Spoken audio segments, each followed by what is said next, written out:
Diyos ko, tuto nga ito. Nakatitik ako sa mga numerong 560 milyong piso. Nanlaki ang mga mata ko. Sinampal ko ang sarili kong mukha. Napanggiwi ako sa sakit. Hindi ito panaginip. Totoong nanalo akong 560 milyong piso. Hawak ko ng mahigpit ang tiket ng PCS o Lotto. Basang-basang ang pawis ang aking palat.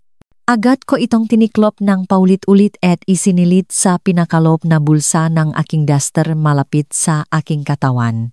Isinara ko pang zipper para sigurado. Sa sandaling iyon, bumukas ang pinto. Alos mapatalon ako sa gulat. Nang lumingon ako, nakita kong si Paulo, ang asawa ko, ang dumating. Ibinagsak ni Paulo ang kanyang briefcase sa sofa. Nagtanggal ng sapatos at sumigaw. Jasmine, luto na ba ang hapunan? Gutom na ako.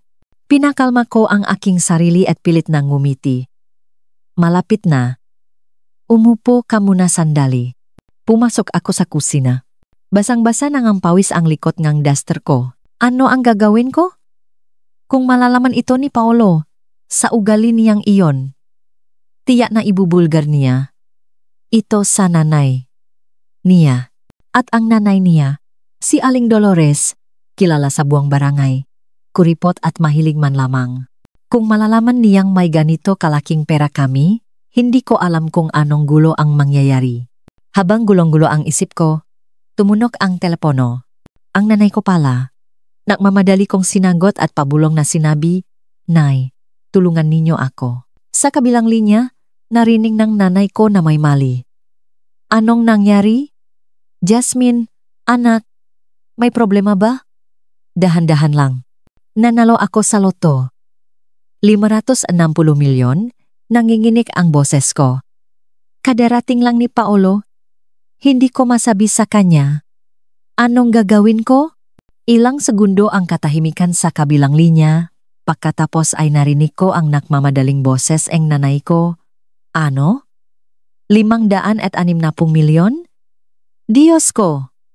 Jasmine, makinig ka sa akin. Huwag na huwag mong ipagsasabi ito kahit kanino, lalo na sa pamilya ng asawa mo. Alam ko. Nay, pero paanong gayon? Alos mayak na ako. Makinig ka sa nanay. Sabihin mo ngayon din kay Paulo na masama ang pakiramdam mo. Sabihin mong nahihilo ka at nasusuka. Sabihin mong bigla kang nakasakit ng malubha. Magpahatid ka sa bahay ng biyanan mo para doon magpagaling.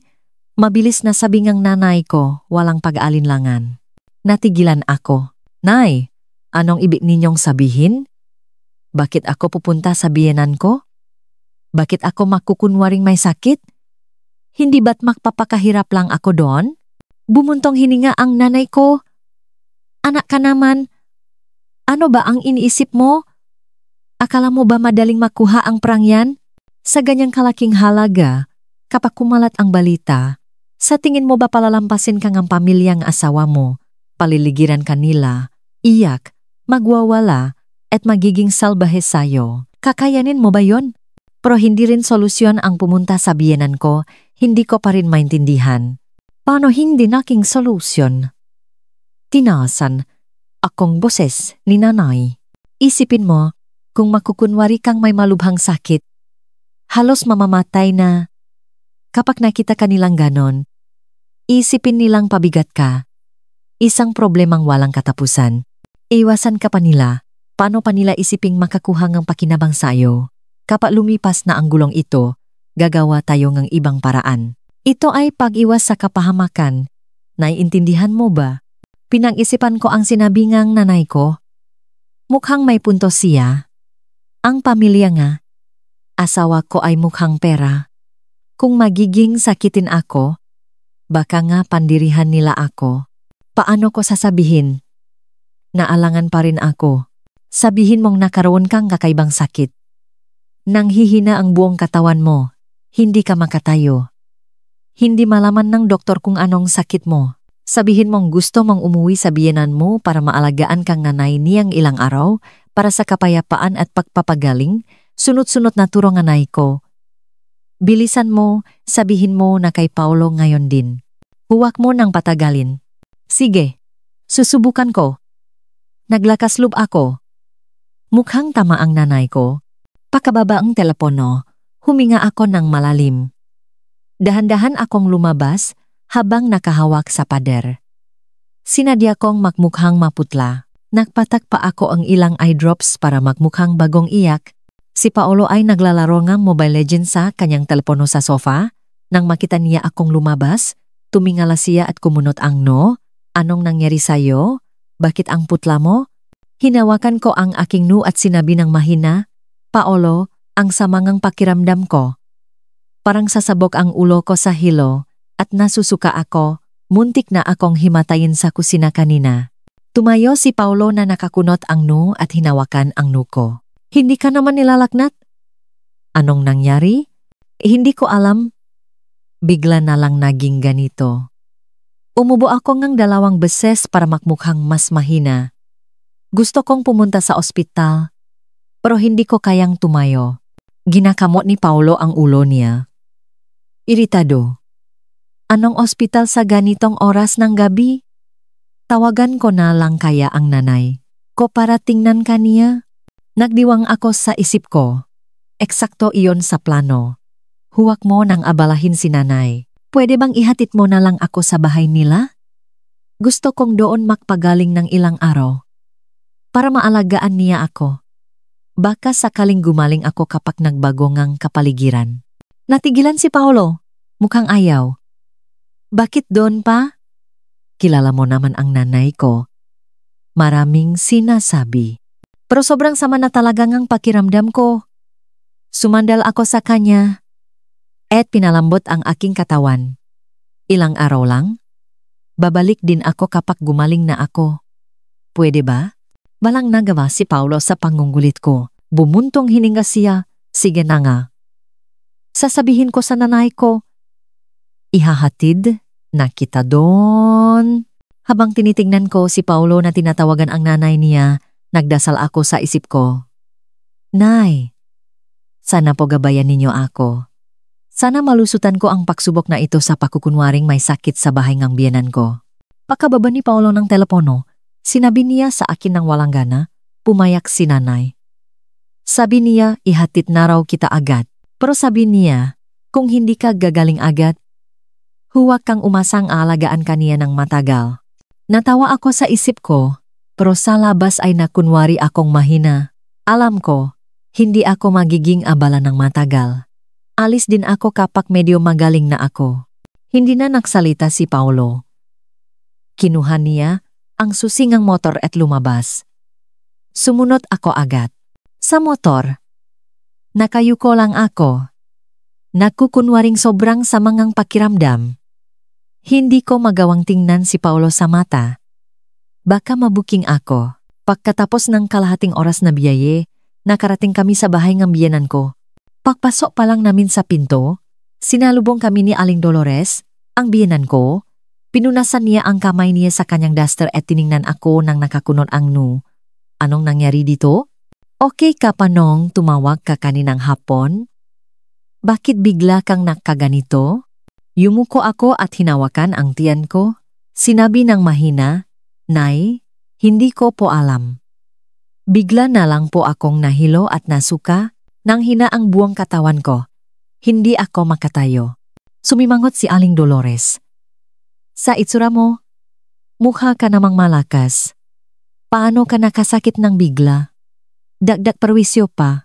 Sabi niya kay Paulo, dalhin mo siya sa kwarto sa likod para makahiga. Huwag siyang humarang dito. Sumagot si Paulo at tinalalayan ako papunta sa kwarto sa likod. Ang kwarto sa likod ay ang bodega din nga, bahay, malit at madilim. Karaniwang pinaglalayan ng makung ano-anong gamit. Walang maayos na kama. Isang lumang papag na kawayan lang na may manipis na banig. Nang mahiga ako sa papa, tumayo si Paulo sa tabi ko na kinukusot ang kamay. Mukhang iritado. Sige, babalik na ako. May trabaho pa ako bukas. Narinig ito ni Aling Dolores mula sa pinto. Bakit ka babalik? Ganyan ang sakit niya. Hindi mo ba siya babantayan? Kumunot ang nuni Paolo. Wala naman akong may tutulong dito. Mas mabuti pang bumalik ako sa trabaho para kumita ng pera para pambili ng gamot niya. Napaisip si Aling Dolores. Sige, bumalik ka na. Bukas, dalhin mo ang sahot mo para sa buwang ito. Para makabili akong gamot niya. Natigilan si Paolo at napipilitang sumagot. Sige po. Pagkasabi nito, umalis na siya. Pagkalis ni Paolo, pumasok si Aling Dolores sa kwarto, nakapamewang. Jasmine, sabihin mo ang totoo. Ano ba talaga ang sakit mo? Ayaw mo lang sigurong magtrabaho kaya nakukunwari kang may sakit? Ano? Kinabahan ako.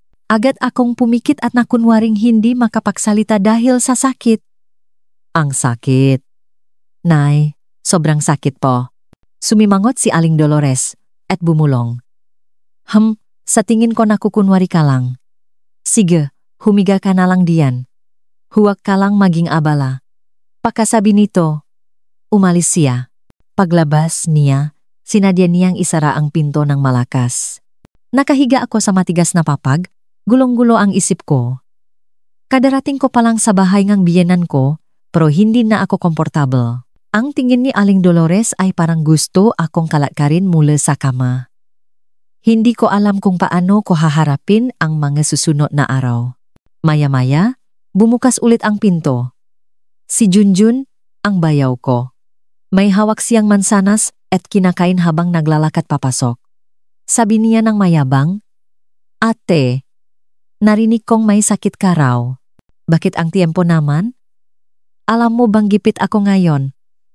Gusto mo bang mag-ambak ang pera sa akin? Biglang uminit ang ulo ko. Itong si Junjun, mahigit 20 anyos na. Pero walang ginawa kundi maging palamunin at umasa sa iba. Lagi niyang inaasam ang pera ng iba. Pinigilan ko ang galit ko at nagpatuloy sa pagkukunwaring mahina. Jun, malubha ang sakit ko? Paano ako makakaroon ng pera? Sumimangot si Junjun at inihagis ang natirang mansanas sa sahig. Tska, ayaw mo lang magbigay. Sige, hindi na kita kakausapin. Maglalaro pa akong video games. Pagkasabi nito, umalis siya, hindi man lang isinara ang pinto. Nakahiga ako run, naririnig ang usapan ni na Aling Dolores at Junjun sa labas. Gulong-gulo ang isip ko. Tama ang nanay ko. Walang matinong tao sa pamilyang ito. Sana nga makaiwas ako sa gulo sa pagkukunwaring may sakit.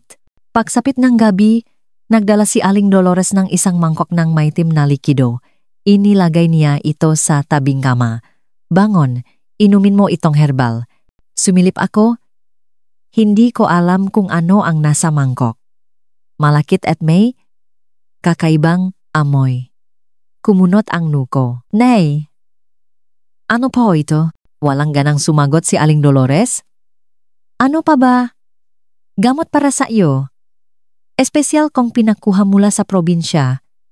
Isang pinakuluang dahon na para sa kakaibang sakit mo. Inumin mo na, huwag mong sayangin ang pera ko. Kinabahan ako. Pwede ba itong inumin? Paano kung makasakit ako dito? Pero hindi ko pwedeng hindi inumin. Kung hindi, mabubuking ako. Naglakas loob akong bumangon.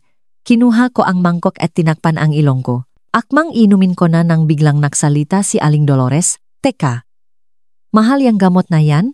Mahigit 100 piso bawat isa. Huwag kang magtitira. Kahit kaunti. Natawa ako sa isip ko. Itong maitim na bagay na ito? Mahigit 100? Sinong niloloko niya? Pero nakunwari akong masunurin at dahan-dahang ininom ang gamot.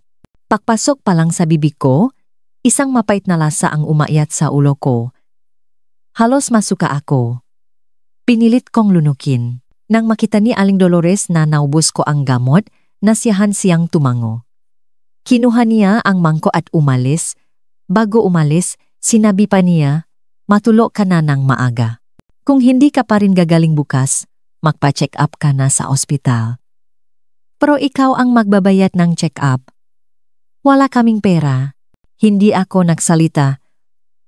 Nakahiga ako sa kama at nag-isip. Mukhang hindi magiging madali ang nga araw ng pagkukunwari kong may sakit. Kinabukasan ng umaga, hindi pa ako gising nang magising ako sa ingay ngang pagwawalis. Pagmulat ko, nakita kong si Aling Dolores ay nasa pinto. May hawak na walis tingting. Habang nakwawalis, nagrereklamo siya. Napakasamang swerte.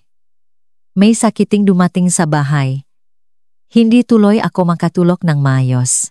Nakunwari akong hindi narinig. Tumalikot ako at nagpatulog-tulugan. Pero masama ang loop ko. Unang araw pa lang, nagsisimula na siyang magparinig. Hindi ko alam kung gaano kahirap ang mga susunod na araw. Maya-maya, pumasok si Junjun na humihikap. Nang makita si Aling Dolores, sumigaw siya, "Nay, luto na ba ang almusal?" Gutom na ako. Inihagis ni Aling Dolores ang walis. "Mamatay ka sa gutom. Dapat lang sa'yo. Hindi ka ba marunong magluto? Buong araw. Kain lang ang alam mo. Wala kang ginagawa." Sumimangot si Junjun. "Napuyat kasi ako kagabi sa paglalaro." "Saka, nandiyan naman si Jasmine. Di ba? Siya ang paglutuin mo." Pinandilatan siya ni Aling Dolores. "Wala ka bang mata? Sa sakit niyang yan, makakapagluto ba siya? Wala kang puso? Kahit paano, hipak mo yan." Nang marinig ko iyon, medyo gumaan ang loob ko. Hindi ko akalain na makakapagsalita si Aling Dolores ng makatarungan. Pero ang sumunod niyang sinabi ay tuluyan nang nagpalamig sa puso ko. Narinig kong nagpatuloy si Aling Dolores. Pero sa bagay, tamang-tama ang pagkakasakit niya. Sakto sa paglabas ng sahod ng kuya mo ngayong buwan, pwede nating gamitin para bumili kang bagong computer. Yung sayo, ang bagal na. Nang marinig ito ni Junjun, agad siyang ngumiti. Si nanay talaga ang pinakamabait sa akin. Kailan daw dadalhin ni kuya ang sahod niya? Iwan ko. Kapag dumating na siya, sabi ni Aling Dolores at pumasok sa kusina. Nakahiga ako sa kwarto, nanginginig sa galit. Sa mata nila, isa lang akong kasangkapan para makabiling ang computer si Junjun. Ang sahod ni Paulo, pagkatapos ng bayad sa bahay at araw-araw na gastusin, ay halos wala nang natitira. At ganun pa ang plano nila. Habang nag-isip, pumasok si Aling Dolores na may dalang isang mangkok ng lugaw. Inilagay niya sa tabi ng kama. "Bangon, kumain ka na. Isang mangkok lang yan, wala nang iba." Tumayo ako at tiningnan ang lugaw.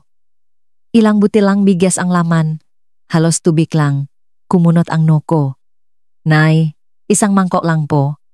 Hindi ako mabubusok dito." Sumimangot si Aling Dolores. "Sa sakit mong yan, bakit ka pakakain ng marami? Magtipid kang pakain. Saka, wala na tayong makakain sa bahay. Kapag dinala na ni Paulo ang sahod niya, bibili kitang masarap." Alam kong niloloko niya lang ako. Kahit dalhin pa ni Paulo ang sahod niya, hindi ako ang makakain ng masarap. Hindi na ako nagsalita. Kinuha ko ang mangkok at dahan-dahang ininom ang lugaw. Habang umiinom, biglang pumasok si Junjun na may hawak na telepono. Lumapit siya sa akin.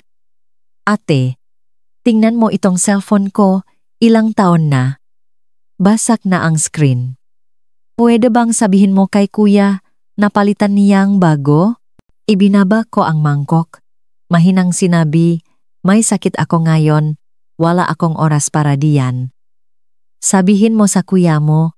Sumimangot si Junjun. Anong silbi kong sa kanya ko sasabihin? Sasabihin niyang wala siyang pera. "Ate, alam kong may pera ka. Pahiram mo na. Babayaran kita kapag kumita na ako." Natawa ako sa isip ko sa pagiging tamat niya. Kailan pa siya kikita para bayaran ako? Umiling ako. Wala talaga akong pera. Kailangan ko pang ng pera para sa sakit ko. Nang marinig ito ni Junjun, agad siyang sumimangot. "Bakit ang damot mo? Pahiram lang ng pra, Hindi naman sa hindi ko babayaran. May sakit na nga, ang kuripot pa. Pagkasabi nito, umalis siya. Paglabas niya, sinadya niyang sipain ang pinto. Narinig ito ni Aling Dolores sa labas. Imbes na sawayin si Junjun, pumasok siya at sinabi sa akin, "Jasmine, bakit mo siya ininis? Gusto niya lang magpalit ng telepono. Kung may praka, bilhan mo muna siya. Pamilya naman tayo, huwag kang masyadong maramot." Halos matawa ako sa galit. "Nay, wala po talaga akong pera. Kung may pera ako, sa ospital na ako nagpagamot. Hindi na ako magtitiis dito." Pinandilatan ako ni Aling Dolores. Sige na. Ayaw mo lang talagang magbigay. Sayang ang pag-alaga ko sa iyo. Ilang taon ka na sa pamilya namin, wala kang naitulong.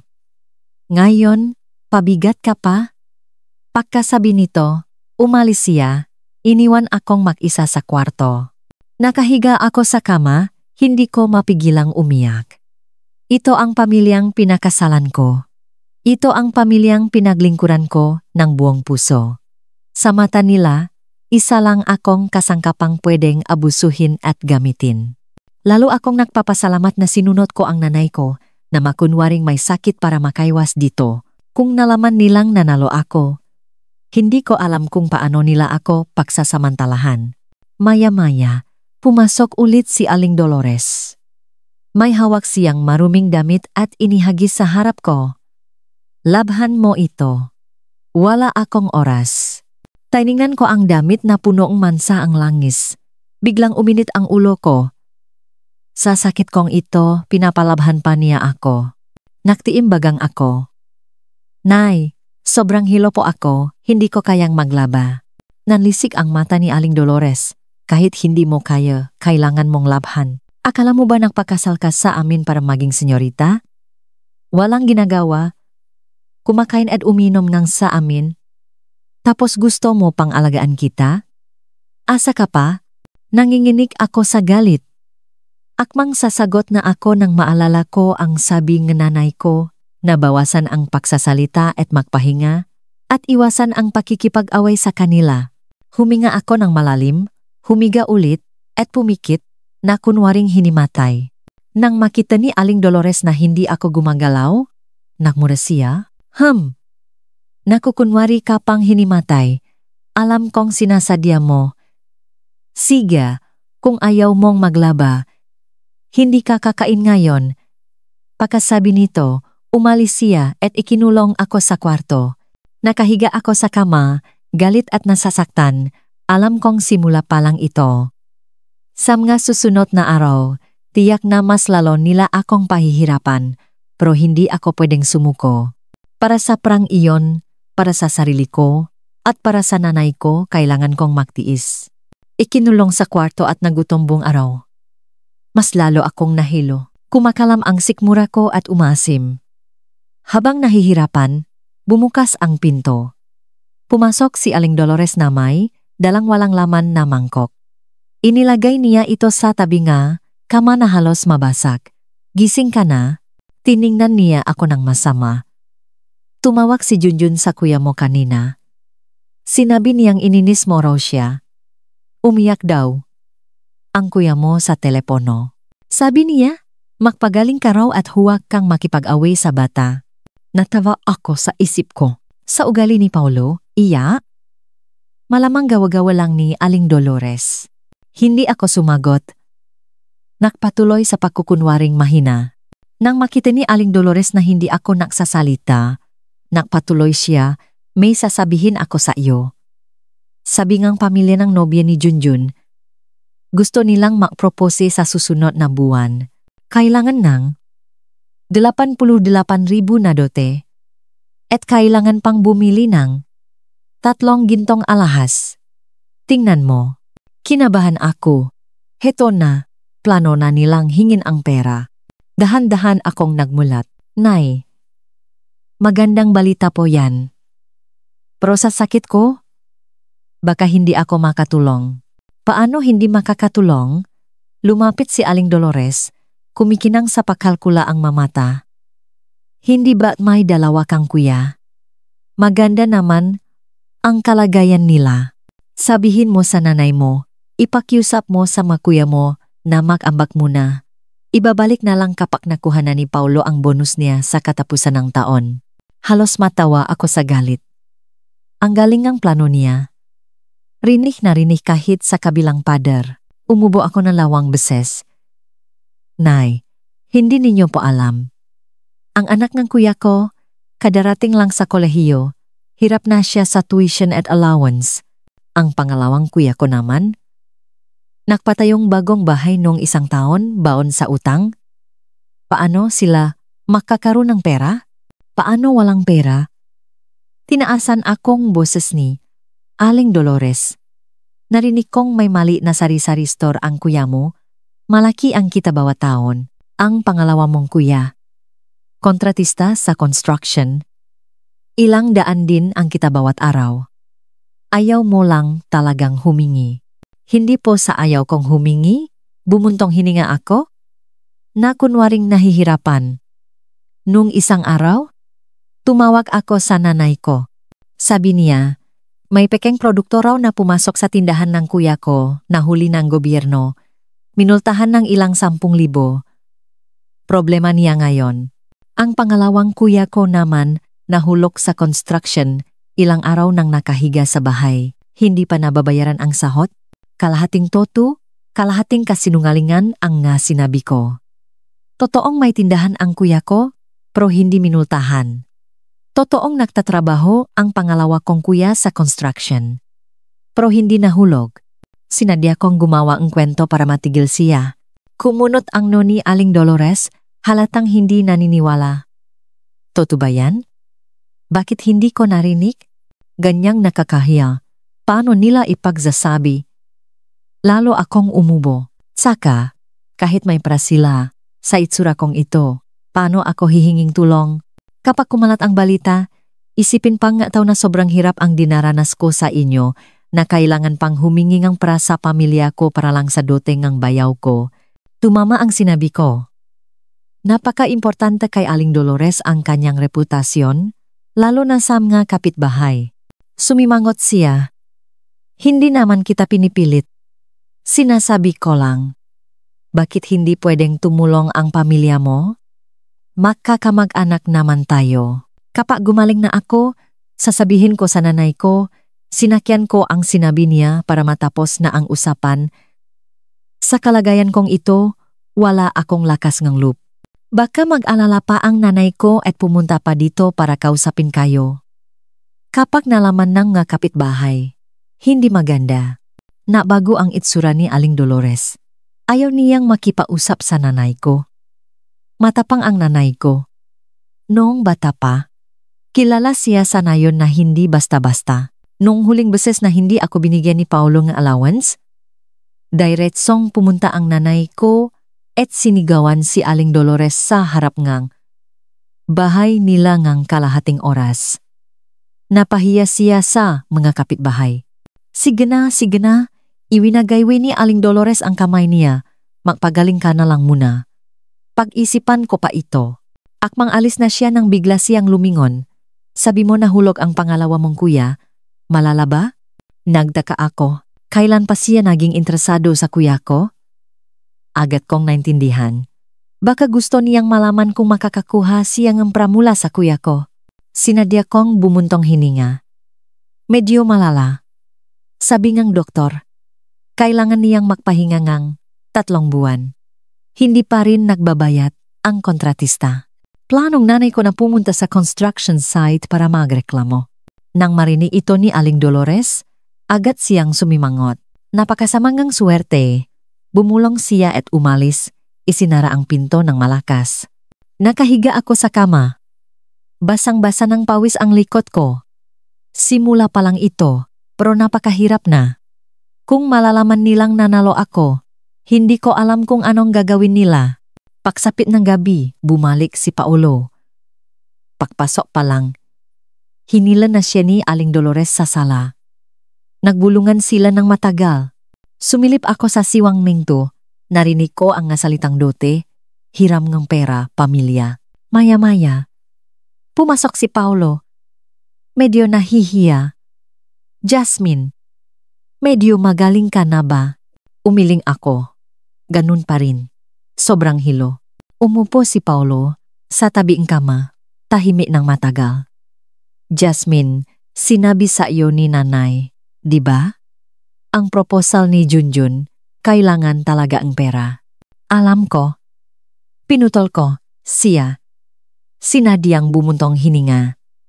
Pero wala talaga akong magagawa. Alam mo naman ang sitwasyon ng pamilya ko. Hindi sila makakatulong. Bakit hindi ka humiram sa mga kasamahan mo sa trabaho? Nakakahiya namang humiram sa kanila, kumunot ang noni Paulo. Saka, kailangan pa ring bayaran. Pwede bang ilabas mo muna yung ipon mo? Ituring mong utang ko, babayaran ko sayo. Natawa ako sa isip ko. Ipon? Simula nang ikasal ako sa kanila, ang ATM card ko ay hawak ni Aling Dolores. Bawat buwan, binibigyan niya lang ako ng 200 piso na allowance. Saan ako kukuha ng ipon? Malinaw na tinuruan siya ni Aling Dolores. Namula ang mata ko, umiiyak. Paulo, paano mo nasabihan? Kung may ipon ako, ginamit ko na sana para sa sarili kong pagpapagamot. Sa mga taon na ito sa bahay ninyo, ang mga kinakain ko, sinusuot, ginagamit, hindi ba't ang pinakamura? Kung anong sabihin ng nanay mo, sinusunod ko. Kung anong hingi ng kapatid mo, binibigay ko. Anong kapalit? Ganito mo ako tratuhin? Namula ang mukha ni Paulo. Hindi yan ang ibig kong sabihin. Naalala lang ako. Alam kong nag-alala ka. Pinakalma ko ang boses ko. Pero walang silbi ang pag-alala. Bakit hindi mo sabihin kay nanay na kausapin muna ang nobya ni Junjun? Baka pwedeng bawasan ang dote o ipagpaliban muna. Hindi pwede. Agad na tumutol si Paulo. Sabi ngang babae, kung hindi sa susunod na buwan, hihiwalayan na niya. Hirap na hirap si Junjun na makahanap ng nobya, hindi pwedeng masira. Napaling ako sa isip ko. Sa pagiging tamat at paglalaro ni Junjun, swerte na siyang may gustong magpakasal sa kanya. Nag-inarte pa. Wala na akong magagawa. Pumikit ako. Sumasakit ang ulo ko. Gusto kong matulog. Akmang may sasabihin pa si Paulo nang tawagin siya ni Aling Dolores para kumain. Tumayo siya, bumuntong hininga, at umalis. Habang naririnig ko silang masayang kumakain sa sala, kumakalam ang sikmura ko, pero gumaan ang loob ko. Kahit paano, nakaiwas ako sa problemang ito, pero alam kong gapansamantala lang ito. Hindi sila titigil. Umalis si Paulo kinabukasan ngang umaga. Bago umalis, hindi man lang siya pumasok sa kwarto. Malamang pinilit ni Aling Dolores. Nakahiga ako sa matigas na papak, naririnig ang reklamo ni na Aling Dolores at Junjun sa labas. Ang pamilya niya ay kuripot, walang may bigay kahit isang kusing. Nay, sa tingin ko sinasadya niya, sabi ni Junjun, iritado. Ayaw niya talagang tumulong sa akin, takot na gastusin ko ang pera niya. Suminghal si Aling Dolores. Huwag kang mag-alala, hindi siya makakatakas. Kapag gumaling na siya, hindi ba tutulong din siya sa pamilya? Hayaan muna natin siyang magdusa dito para malaman niya kung sino tayo. Kinabahan ako. Alam kong magbabago ang paraan nila ngang pagpapahirap sa akin. At tama nga. Sa almusal, nagdala si Aling Dolores ngang isang mangkok ngang may itim na likido. Inilagay niya sa tabi ngang kama. Ang mangkok ay may mansa pang langis. Sumilip ako, ito ang natirang lugaw kagabi. May ilang pirasong maalat na gulay sa ibabaw. Walang gana. Inumin mo, sabi ni Aling Dolores. Nakahalukip-kip. Kumunot ang nuko. Nay, panis na itong lugaw. May amoy. Anong panis? Kinuha niya ang kutsara at hinalo. Ang arte mo, may sakit ka na nga, namimili ka pa, swerte ka na may makakain ka. Wala kaming pera para bumili ngang masustansyang pagkain para sa iyo. Tinikman ko at sobrang asim. Halos masuka ako. Nay, hindi ko po kayang inumin. Baka masuka ako. Kahit masuka ka, kailangan mong inumin. Inagaw ni Aling Dolores ang mangkok at idiniin sa bibig ko. Sayang ang pakain. Akala mo ba libre ang bigas? Sa pagtutulakan, natapon ang lugaw sa akin. Sobrang lakit at hindi comfortable. Pinigilan ko ang galit ko at pinunasan ang damit ko. Nang makita ni Aling Dolores na hindi ako nagsasalita, lalo siyang lumakas ang loob. Bakit hindi ka nagsasalita? Hindi ka ba sang-ayon? Sa pamilyang Reyes, kailangan mong sumunod sa aming mga patakaran. Huwag mong isiping dahil may sakit ka. Reyna ka na dito. Pagkasabi nito, isinara niya ang pinto ng malakas. Naiwan akong mag-isa sa kwarto, humihinga ng malakas. Pagsapit ngang tanghali, bumalik si Junjun na may dalang isang supot ng fried chicken. Umupo siya sa sala at kumain ng may gana. Ang amoy ay umabot sa kwarto ko. Kumakalam ang sikmura ko. Pero kahit isang basong tubig, wala ako. Maya-maya, pumasok si Junjun na may kagat na hitang manok. Idiniin niya ito sa ilong ko. Ate, mabango ba? Binili itong nanay ko para sa akin. May sili pa. Sobrang sarap. Tumalikod ako. Bakit hindi ka nagsasalita? Sinundot niya akong siko. Gusto mo ba? Kung gusto mo, sabihin mo lang. Kung magmamakaawa ka, bibigyan kita ng isang kagat. Biglang uminit ang ulo ko. Akmang sasagot na ako nang maalala ko ang sabi ng nanay ko. Pinilit kong lunukin ang mga salita. Masama ang pakiramdam ko. Gusto kong matulog. Anong tulog? Bangon, samahan mo akong makwentuhan. Umupo si Junjun sa tabing kama. Sabing nanay ng nobya ko, hindi pwedeng kulang ng isang kusing ang dote. Kailangan pa ang gintong pulsras. Kung hindi, hihiwalayan na niya ako. Bakit ba ganito kamukhang pera ang nababay? Pumikit ako. Pero lalo siyang lumakas ang loob. Sa tingin ko, sinasadya ni, pamilya mo, alam nilang magpo-propose na ako, pero sinasabi nilang wala silang pera. Ayaw nilang maging masaya ako. Kapag yumaman ako, makikita nila. Habang nagsasalita, pumasok si Aling Dolores na may dalang makapal na jacket. Junjun, isuot mo ito sa hipak mo. Kinuha ni Junjun ang jacket, mukhang nandidiri. Nay, hindi ba't ito yung lumang jacket na tinapon mo na? May butas pa. Anong luma? Pinandilatan siya ni Aling Dolores. Basta't nakakapagpainit. Malaki ang siwang ng bintana sa kwarto niya. Malamig. Baka makasakit pa siya. Gastusin pa. Tiningnan ko ang jacket na punong takpi. Matigas ang tela. Tiyak na hindi mainit. Saka, Setyembre na. Medyo malamig. Pero sobrang kapal naman nito. Nay, hindi po ako nilalamig. Sobrang init po nito. Kahit mainit, kailangan mong isuot. Inagaw ni Aling Dolores ang jacket at ipinasuot sa akin. Kung sinabi kong isuot mo, huwag kang maraming reklamo. Kung makasakit ka, sinong magbabayad? Wala kaming pera para sa gamot mo. Ang jacket ay mabigat at matigas. Parang baluti. Halos hindi ako makahinga. Alam kong sinasadya nila. Dahil hindi sila makakuha ng pera sa pamilya ko. Pinapahirapan nila ako. Pagsapit ng hapon, sobrang uhaw na ako. Gusto kong kumuha ng tubig. Pero walang laman ang termos. Akmang pupunta ako sa kusina nang harangin ako ni Aling Dolores. Saan ka pupunta? Nakapamewang siya sa pinto. Nauhaw po ako, kukuha akong tubig. Kung nauhaw ka, tiisin mo. Umusok siya. Ipinakita ang kalan sa likod niya. Hindi mo ba nakikita? Nagsisiga akong uling. Punong ang usok ang bahay. Baka masufokate ka pa. Gastusin pa. Ang kalan ay nasa gitna ng sala. Ang usok ay pumapasok sa siwang ng pinto. Sobrang sakit sa lalamunan.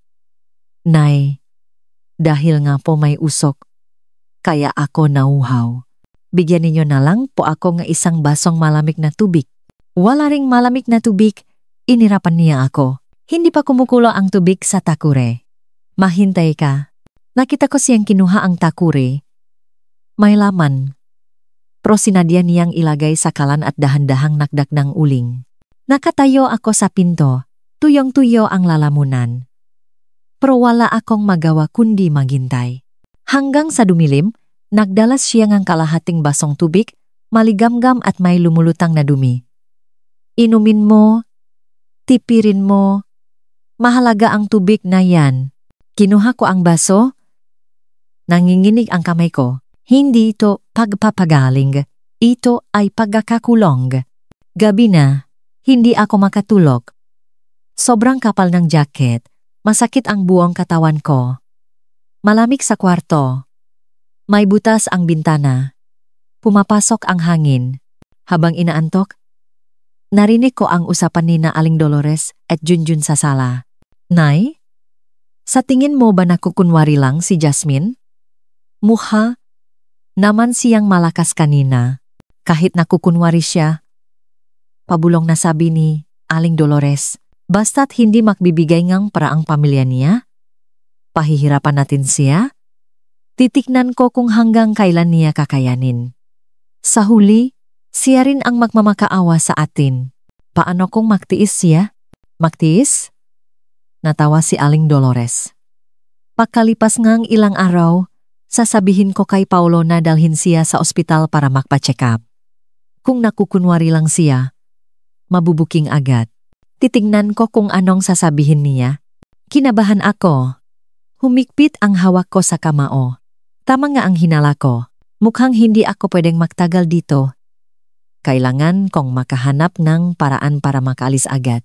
Kinabukasan ng umaga, habang natutulog ako sa loob ng sirang jacket, bigla kong narinig ang boses ng nanay ko sa labas ng bakuran. Kinabahan ako, pero natuwa rin. Bakit siya naparito? Narinig ko ang sarkastikong bati ni Aling Dolores sa bakuran. Oh, nandito pala ang balay ko. Isang pambihirang bisita. Hindi na nag-aksaya ng panahon ang nanay ko. Nasaan ang anak ko? Dinalaw ko siya. Palapit ng palapit ang ngayabag. Itinulak ng nanay ko ang pinto at nang makita niya ako, namula ang kanyang nga mata. Mabilis siyang lumapit sa kama, hinawakan ang nuko at hinila ang sirang jacket. Nanginginig ang kamay niya sa galit. Anong nangyari dito? Pabulong na tanong ng nanay ko, puno ngang pag-alala. Ito ang ipinasusuot nila sa iyo? Umiling ako. Akmang magsasalita na ako nang pumasok si Aling Dolores na kapamewang sa pinto. Balay, sa wakas dumating ka na. Hindi sa sinisiraan ko ang anak mong si Jasmine, pero napakaarte niya. Nakasakit lang, pero ayaw kumain at ayaw magsuot ng damit. Halos hindi na namin siya maalagaan. Lumingon ang nanay ko at pinandilatan siya. Noong nasa amin ang anak ko, pinalaki namin siyang parang prinsesa. Kailanman ay hindi siya nakdusa ang ganito. Ganyan ba kayo mag-alagang may sakit? Sirang jacket ang suot, walang pampainit sa kwarto. Gusto niyo ba siyang mamatay sa lamig? May bayat ang kuryente. Sumagot din si Aling Dolores. Gaano ba kamahal yan ngayon? Naghihintay pa si Junjun ng pera para sa kanyang proposal. Saan kami kukuha ng perang pambayat? Saka, ang sakit niya ay hindi naman isang araw lang. Hindi pwedeng palagi kaming nakabantay sa kanya. May sakit ang anak ko, sino pa ang babantayan ninyo? Itinaas ng nanay ko ang boses niya. Sa pamilya ninyo, mas mahalaga pa ba ang walang kwentang pera kaysa sa anak ko? Balay. Hindi yan ang ibig kong sabihin, umusok si Aling Dolores. Limitado lang kasi ang budget ng pamilya.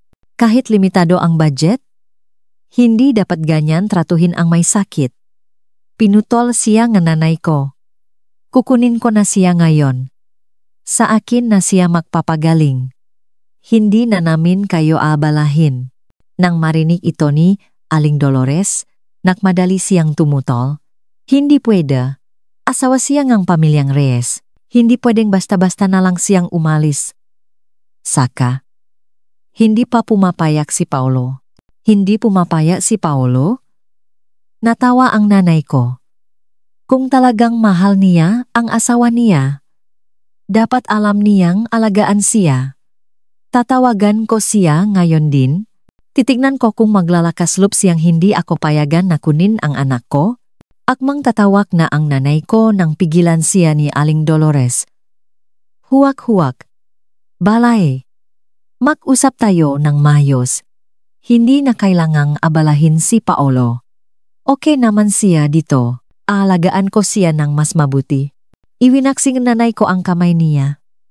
Hindi mo na kailangang alagaan. Hindi ako nagtitiwala sa iyo. Habang nagtatalo sila, bumalik si Junjun mula sa labas. Sumisipol pa. Nang makita niya ang nanay ko, nawala ang ngiti sa kanyang mukha. Nay, anong nangyayari? Lumapit siya kay Aling Dolores at bumulong. Hinilas siya ni Aling Dolores sa isang tabi at nabulungan sila. Pagkatapos, sumimangot si Junjun. Bakit siya alis? Kung alis siya, sinong maglalaba ng medyas ko? Narinig itong nanay ko. Lumingon siya at pinandilatan si Junjun. Ikaw na bata ka. May gana ka pang sabihin yan. Akala mo ba katulong mo ang anak ko? Sinasabi ko sa'yo, lumayo ka sa anak ko. Kapag nalaman kong inutusan mo pa siyang magtrabaho, makikita mo ang gagawin ko sa'yo. Natakot si Junjun na tumatras. Nang makita ito ni Aling Dolores, sinubukan niyang pakalmahin ang sitwasyon. Bale, huwag kang magalit. Bata pa yan. Hindi pa marunong. Kakausapin ko siya. Gabi na. Bakit hindi ka muna dito kumain ng tanghalian? Hindi na. Hindi man lang siya tiningnan ng nanay ko. Lumapit siya sa akin.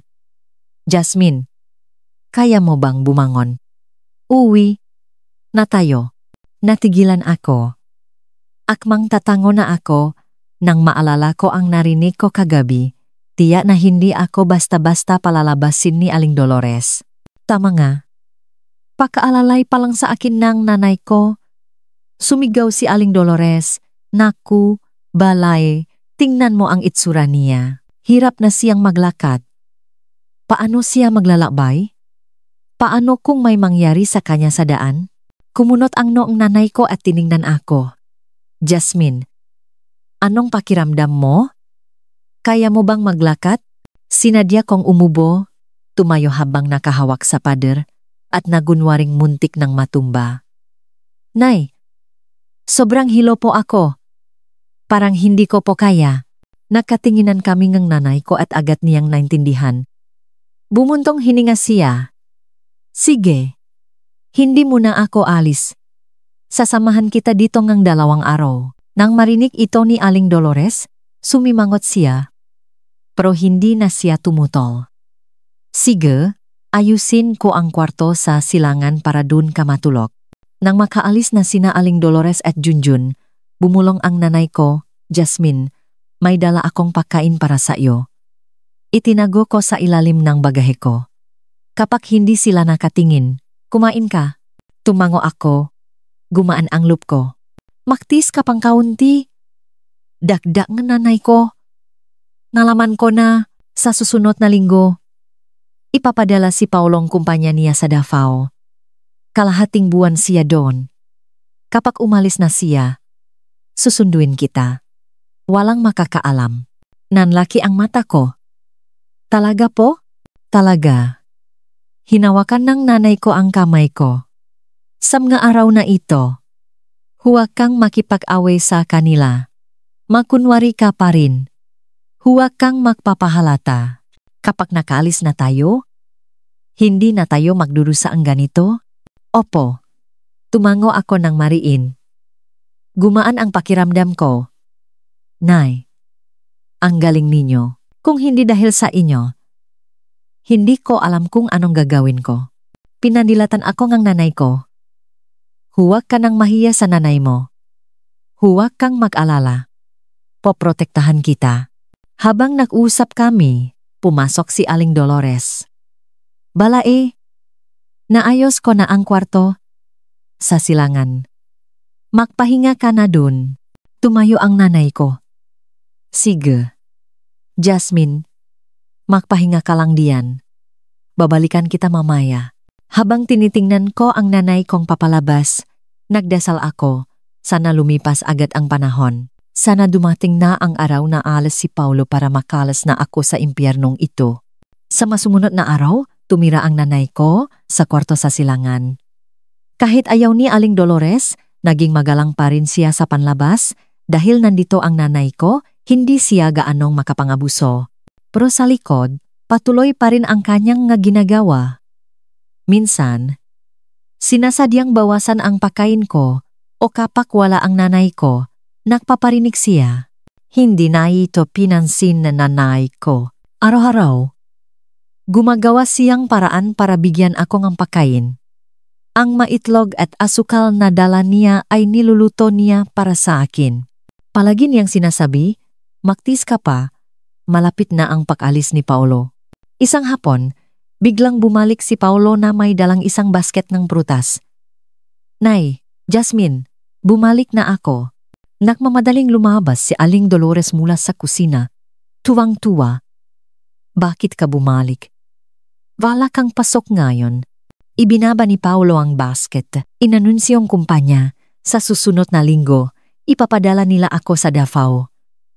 Kalahating buwan, bumalik ako para mag-ayos ng gamit. Kinabahan ako. Heto na, malapit na ang pagkakataon. Kumunot ang nuni, Aling Dolores. "Bakit biglaan? Paano si Jasmine?" "Hindi pa siya magaling." Tiningnan ako ni Paulo. "Wala akong magagawa. Utos ng kumpanya.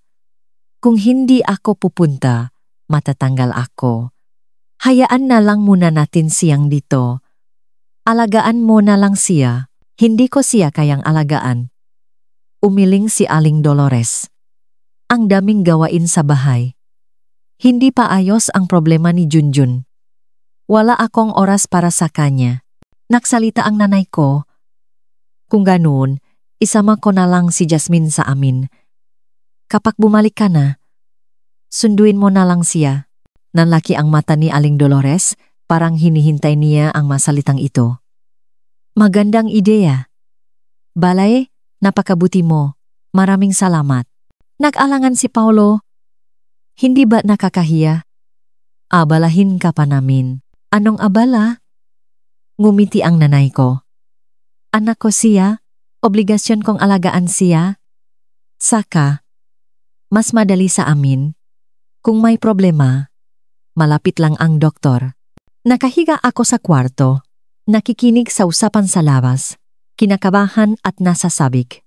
Natahimik si Paulo. "Sige, pero pakiusap. Alagaan mo siyang mabuti. Huwag kang mag-alala." Sabing nanay ko. "Alagaan ko siya ng mayos." Nakmadaling nagsalita si Aling Dolores, "Kung ganun, isama mo na siya ngayon para hindi ka na bumalik bukas." Nakdiwang ako sa isip ko.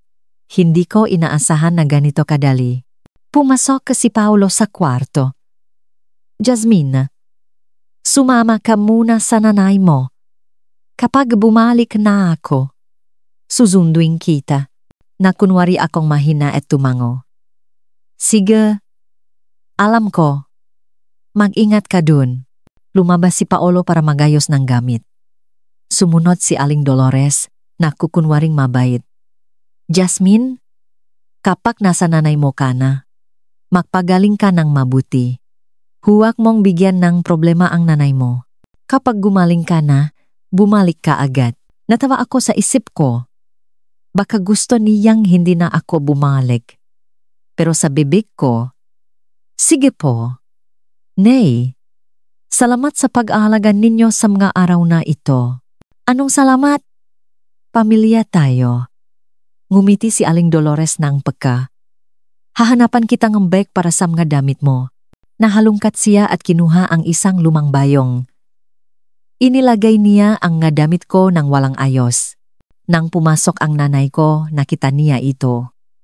Kumunot ang nuniya, pero hindi siya nagsalita. Nang maayos na ang nga gamit, inalalayan ako ng nanay ko.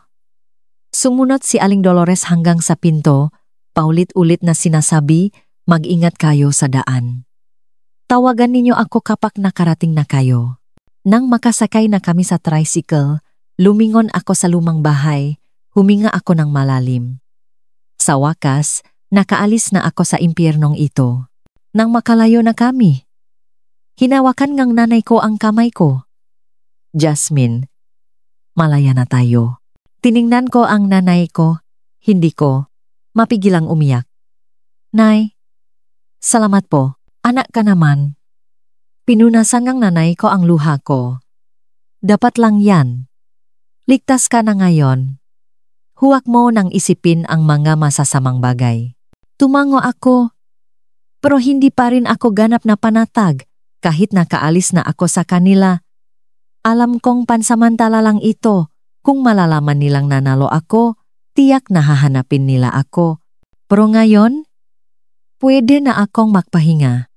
Habang tinitingnan ko ang nga tanawin sa labas, nangako ako sa sarili ko na hindi na ako magpapaapi sa kanila. Pagkatapos ngang oras na biyahe, nakarating kami sa bahay. Wala ang makuya ko, nasa bukit sila. Inalalayan ako ngang nanay ko papasok at pinahiga sa kama. Magpahinga ka muna. Magluluto akong masarap para sayo. Pumasok ang nanay ko sa kusina. Nakahiga sa pamilyar na kama. Na may malinis at malambot na kumot, gumaan ang pakiramdam ko. Ito ang tunay na tahanan. Maya-maya, pumasok ang nanay ko na may dalang isang mangkok ng mainit na sopas na may 2 itlog. Kumain ka na, bagong luto, yan. Para magpainit ng katawan mo. Kinuha ko ang mangkok at kumain ng may gana. Samga araw na iyon sa biyenan ko. Puro, tira-tira ang kinakain ko. Matagal ko nang inaasam ito. Umupo ang nanay ko sa tabi ko. Dahan-dahan lang, walang agaw sa iyo. Pagkatapos mong kumain, pupunta tayo sa bangko para kunin ang pera at ilipat sa bagong cart para hindi na tayo mag-alala. Tumango ako. Sige po. Susunod ako sa inyo. Habang kumakain, napuno akong emosyon. Kung hindi dahil sa talino ng nanay ko, na pinayuhan akong makunwaring may sakit para makaiwas sa gulo. Malamang pinag-interesan na ngayon ng pamilya, ng asawa ko ang pera. Kahit masakit ang mga dinanas ko sa kanila, sulit naman para maprotektahan ang perang ito. Pagkatapos kong kumain, umalis ang nanay ko. Nakahiga ako sa kama. Tinitingnan ang kisame. Pinag-isipan ko ang hinaharap. Sa perang ito, hindi ko na kailangang tiisin ang pamilya nga asawa ko. Kapag bumalik si Paolo, kailangan kong makipag-usap sa kanya ng masinsinan. Kung patuloy pa rin, siyang susunod sa nanay niya, baka hindi na namin pwedeng ipagpatuloy ito. Habang nag-isip, pumasok ang nanay ko na may hawak na bank card. Kumuha akong bagong card sa bangko. Mamaya, ililipat na natin ang pera doon. Tumango ako. Kinuha ko ang tiket ng lottery mula sa pinakaloob na bulsa ko at maingat na ibinigay sa nanay ko. Ito po ang nanalong tiket. Itago ninyo po. Kinuha ito ang nanay ko. Tiningnan ng mabuti at maingat na isinilit sa kanyang bulsa. Huwag kang mag-alala. Ingatan ko ito. Habang tinitingnan ko ang seryosong mukhang ang nanay ko, gumaan ang pakiramdam ko. Pansamantalang natapos na ang problemang ito, pero alam kong simula pa lang ito. Marami pang pagsubok na darating, pero hindi ako takot. Dahil nandiyan ang nanay ko, at nandito ang perang ito, wala akong kinatatakutan. Ang maaraw sa bahing nanay ko ay parang langit, araw-araw. Iba't ibang masasarap na pagkain ang niluluto niya para sa akin. Almusal, sinangag at itlog. Tanghalian, tinolang manok. Gabi, stimat na isda. Wala pang 3 araw, bumalik na ang kulay sa mukha ko. Isang hapon, habang nagbibilat ako sa aro sa bakuran, nagbabalat ng dalandan at nakikipagkwentuhan sa nanay ko. Sabing nanay ko, pakalipas ng ilang araw, sasamahan tayo ngang kuya mo sa bangko para ilagay ang pera sa time deposit. Ang interes pa lang. Sapat na para sa ating dalawa. Ngumiti ako at tumango.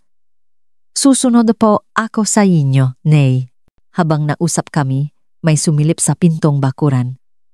Si Aling Marites, ang kapitbahay ng biyenan ko.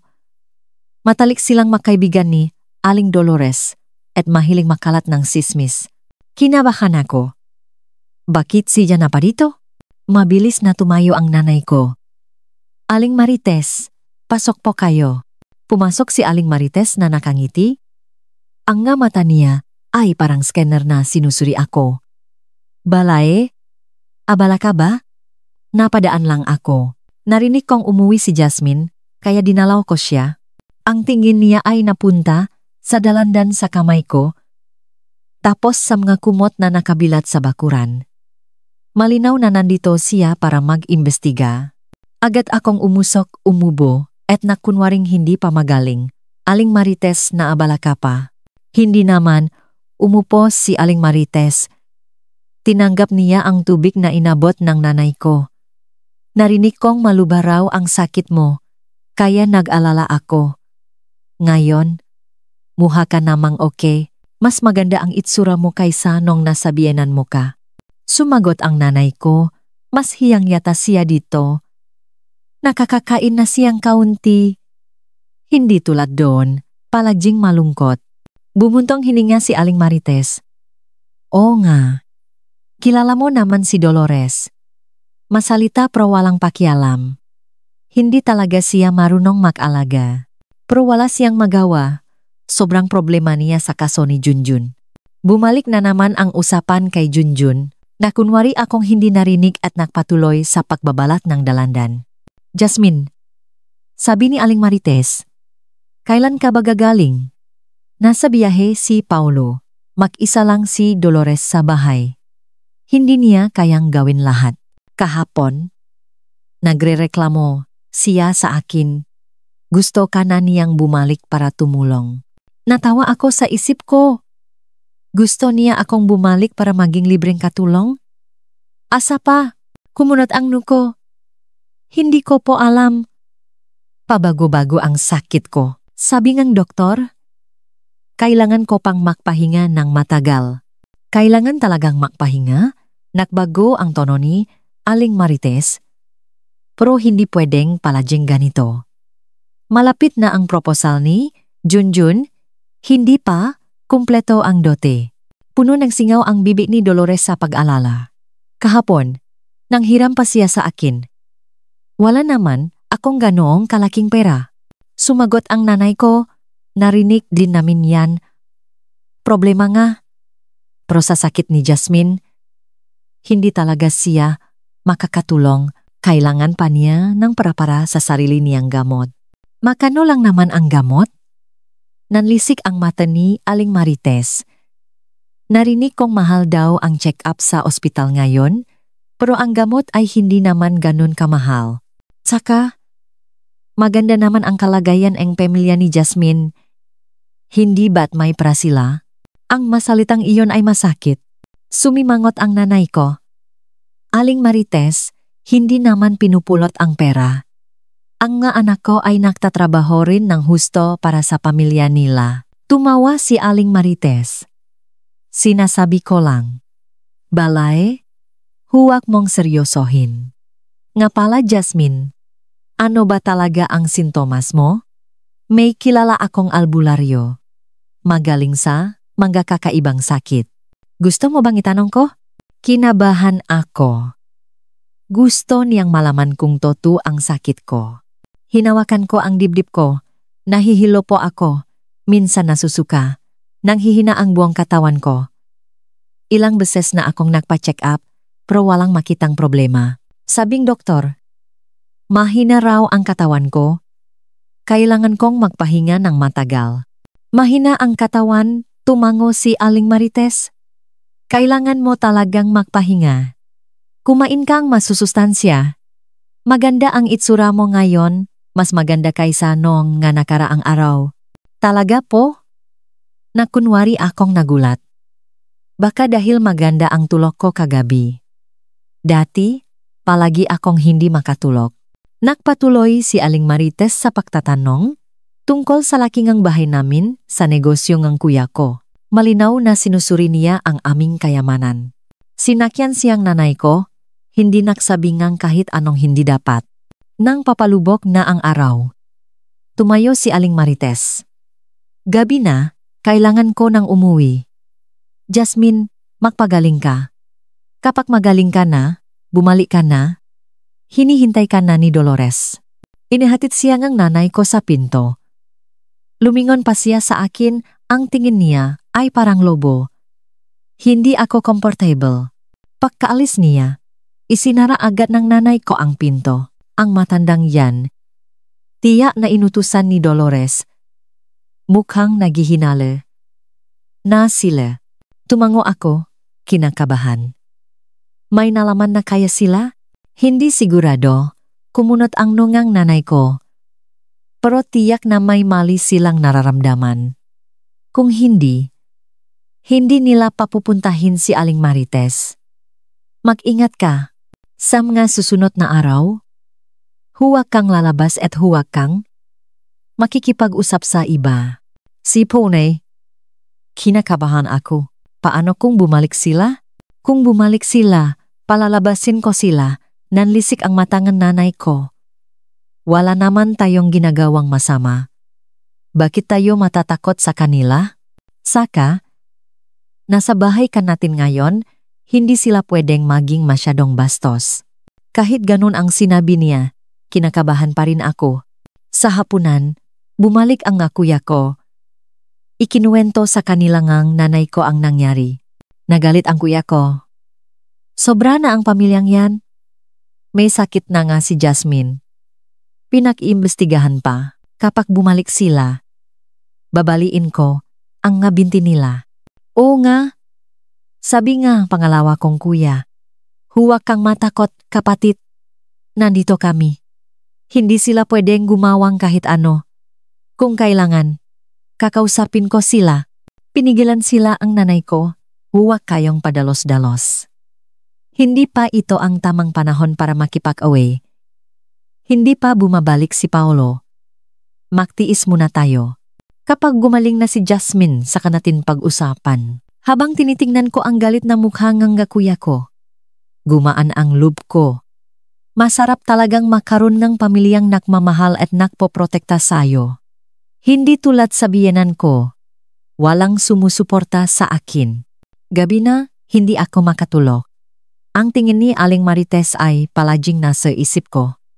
Pakiramdam ko, hindi pa tapos ang problemang ito. Sa talino ni Aling Dolores, tiyak na may mahahalata siyang mali. Baka sa masusunod na araw, may mas malala pa silang gagawin. Habang nag-isip, biglang tumunok ang telepono ko. Nagulat ako. Si Paolo pala ang tumatawag. Jasmine, okay ka lang ba diyan sa nanay mo? Pagod ang boses ni Paolo. Okay lang. Inaalagaan ako ni nanay ng mabuti. Sinubukan kong magtunaw mahina. Ikaw, kamusta ka diyan? Okay lang ba? Okay lang, medyo pagod lang. Natahimik si Paolo. Tumawag sa akin si nanay kanina. Sabi niya, dinalaw ka raw ni Aling Marites. Sabi niya, mas maganda na raw ang itsura mo. Kinabahan ako. Tama nga ang hinala ko. Nagsumbong si Aling Dolores. Siguro, sabi ko, masarap ang pagkain dito. Masarap ang tulog.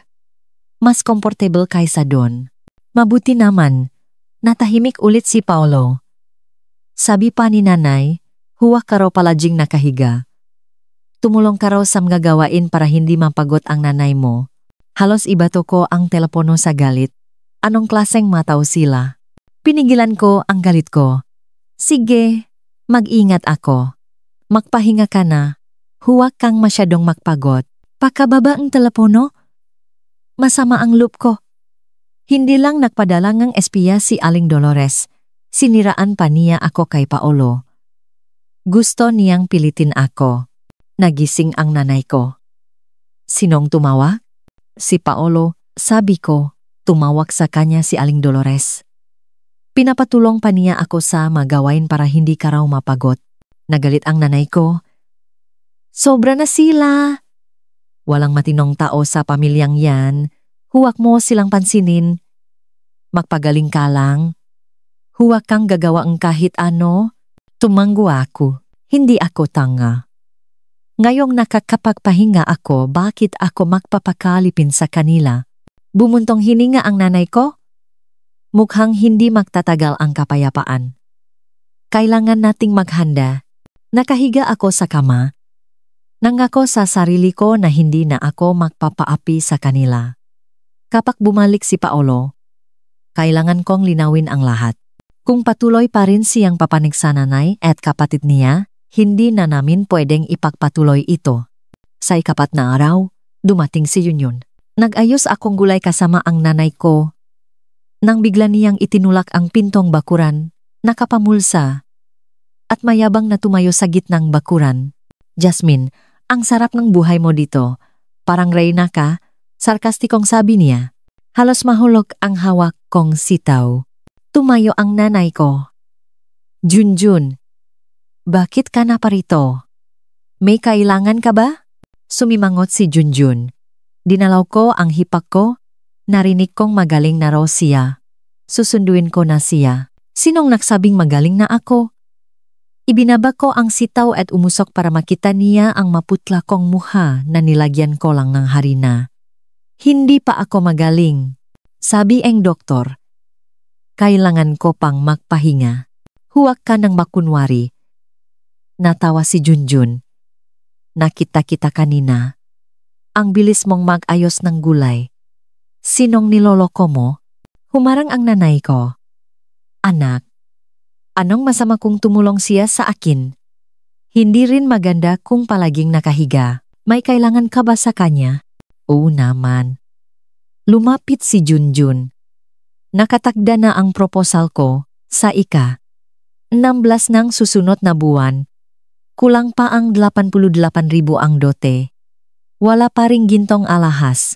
Sabi ni nanay, hipak kita. Kaya kailangan mong tumulong. Natawa ko sa isip ko. Dahil sa pera na naman, umubo ako. Junjun, hindi sa ayaw kong tumulong, pero may sakit pa ako. Marami na akong nagastos sa gamot. Wala talaga akong pera. Walang pera? Tinaasan akong boses ni Junjun. Hindi ako naniniwala. Sabi ni Aling Marites, pinagluluto ka raw ng nanay mo ng tinolang manok at binilhan ka pang bagong damit. Paano ka walang pera? Binili yan ng kuya ko, kumunot ang nuko. Nag-alala lang sila sa akin kaya nila ako inaalagaan. Wala akong kinalaman diyan. Ang sa kuya mo ay sayo rin. Nakmamatigas si Junjun. Basta, kailangan mong magbigay ng pera. Kung hindi matutuloy ang proposal ko. Kapag naging binata ako, hindi ka rin magiging masaya. Anong klaseng pananalita yan? Namula sa galit ang mukha ng nanay ko. Bakit mo pinipilit ang hipak mo? Ang proposal mo ay problema ninyo. Bakit kailangang ang anak ko ang magbayad? Dahil asawa siya ang kuya ko, sabi ni Junjun. Nang ikasal siya sa pamilyang Reyes, dapat isipin niya ang kapakanan namin. Sabi ni nanay, kung hindi siya magbibigay ng pera, ayaw niyang maging maayos ang buhay. Kapag bumalik ang kuya ko, ipapahiwalay ko siya sa iyo. Doon na ako sumabog. Tumayo ako. Junjun, ulitin mo nga yan? Hiwalayan? Akala mo ba takot ako? Ilang taon na akong nagdurusa sa inyo, inalagaan ko kayong lahat. Ginawa ninyo akong libreng katulong. Ngayon, gusto ninyo pa akong magbayad para sa kasal mo. Asa ka pa? Nga. Sabi nga nanay ko, kung gusto ninyong maghiwalay, hindi kami takot. Kahit hiwalayan ninyo ang anak ko, mabubuhay pa rin siya ng mayos. Natigilan si Junjun. Bigla siyang sumiga, ang lakas ng loop ninyong sigawan ako. Jasmine, maghintay ka. Tatawagan ko ang kuya ko para parusahan kaniya. Akmang tatawag na siya nang agawin ng nanay ko ang telepono niya. Huwag kang gumawa ng gulo dito. Kapag bumalik na ang kuya mo, saka kayo mag-usap. Nagalit si Junjun at sinubukang agawin ang telepono. Sa pagtutulakan, naitulak niya ang nanay ko. Inalalayan ko ang nanay ko at sinigawan si Junjun. Anong ginagawa mo? Mananakit ka pa? Narinig ng nga kapitbahay ang ingay at naglapitan. Hindi ba't yan ang bunsong anak ng Reyes? Bakit siya nanggugulo dito? Parang humihingi ng pera. Sobra naman yan. Kagagaling lang ng babae. Pinipilit ng humingi ng pera. Nang makita ni Junjun na maraming tao, napahiya siya. Huwag kayong maniwala sa kanya. Nakukunwari lang siyang may sakit para hindi magbayad. May prasya. Ayaw niya lang magbigay. Natawa ako. May praman ako o wala kang pakialam. Kung magwawala ka pa dito, tatawag na akong pulis. Pulis? Sinong tinatakot mo? Kahit matapang ang bibig ni Junjun, halatang nanghina na siya. Sa sandaling iyon, bumalik ang kuya ko. May tindahan siya sa bayan at napadaan lang. Itinulak niya si Junjun. Anong ginagawa mo? Inaapi mo ang nanay at kapatid ko? Napaatras si Junjun. Nang makita niya ang malaking katawan ng kuya ko, hindi na siya nakmatapang. Hinihingan ko lang ng pera ang hipak ko. Bakit kaniya bibigyan ng pera? Pinandilatan siya ng kuya ko. Umalis ka na kapag bumalik ka pa dito. Babaliin ko ang ngabinti mo. Tiningnan ni Junjun ang kuya ko, tapos ang mga kapitbahay. Alam niyang wala siyang mapapala. Maghintay kayo, sabi niya at tumakbo. Pinayuhan kami ng kapitbahay na huwag ng magalit. Hindi raw sulit. Bumuntong hininga ang nanay ko at huminging paumanhin sa lahat. Nang umalis na ang matao, sinabi ang kuya ko, Nay, Jasmine, hindi pwedeng ganito na lang. Sa ugaling Reyes, babalik pa yan. Alam ko, kuya, pero wala akong magawa. Huwag tayong matakot sa kanila. Sabi ngang nanay ko, kapag bumalik sila, lalabanan ko sila. Nasa tama. Tayo, habang nag-usap kami, tumunog ang telepono ko.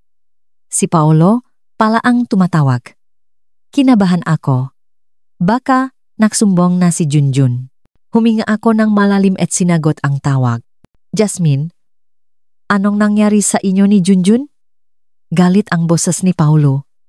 Tumawa siya sa akin.